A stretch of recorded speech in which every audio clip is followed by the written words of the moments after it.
তোমার কাছে এখন ঈদের আনন্দের মতো আনন্দ আর কোন বিষয়টাতে হয়?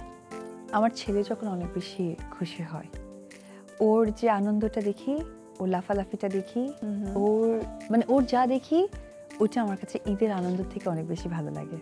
এবং ওটা না তুমি যে কোনো মুহূর্তে পেতে পারো, তাই না? এক্স্যাক্টলি। লাইক ধরো অনেক সময় ঘুমানোর খুনসুটিগুলো আমাদের দুজনের মধ্যে বেশি হয়। ও ঘুম থেকে উঠে যাওয়ার পর ধরো আমাকে ডাকছে, তো ডাকার এত আদো আদো বিষয়টা থাকে না, আমি ইচ্ছে করে উঠি না। তো ও জানে যে লাইক পর্দা সরিয়ে দিলে আলোটা আসলে মম এবার কনফার্ম উঠবে। ও তখন আস্তে চুপি চুপি করে গিয়ে খাট থেকে নেমে ধরো পর্দা দিয়ে এরকম তাকিয়ে থাকে, তা উঠে না মমি। মানে আমার কাছে মনে হয় এখন আমার হ্যাপিনেসটাই হচ্ছে কি ওর প্রত্যেকটা মুভমেন্ট।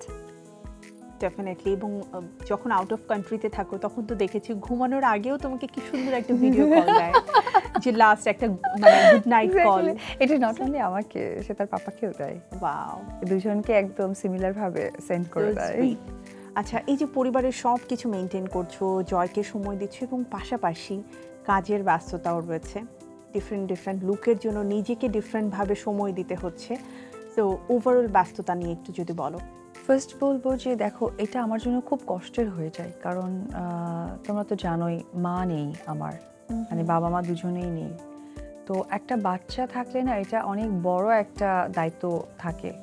তো মাঝে যে আমি একেবারে নিজেকে কন্ট্রোল করতে পারছিলাম না, এটা আসলে বলতে পারো ধরো মা নেই, বাচ্চার টাইমিং, আমার টাইমিং, আর প্রত্যেকটা জিনিস একটা জায়গায় আনানোর জন্য না একটা পারফেক্ট টাইম দরকার।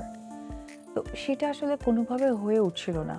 পরে একটা সময় নিজেকে খুব জোর করে কনফিডেন্সটা তৈরি করলাম যে না, আমাকে চেঞ্জ করতে হবে, কারণ আমি যেহেতু একজন সেলিব্রিটি বা আমাকে ওভার ক্যামেরায় সকলে আমাকে ফলো করে, আমাকে নিয়ে চিন্তা করে, তো আমি কিছু করতে পারলেই তো তারা জানতে পারবে যে না, এত ব্যস্ততার মাঝে অনেক কিছু করা সম্ভব। আমি কাজ একটু কমিয়ে দিয়েছি, কারণ সবটা আসলে মানে মিক্স ম্যাচ হয়ে যায় এবং ম্যানেজ করার সম্ভব হয় না।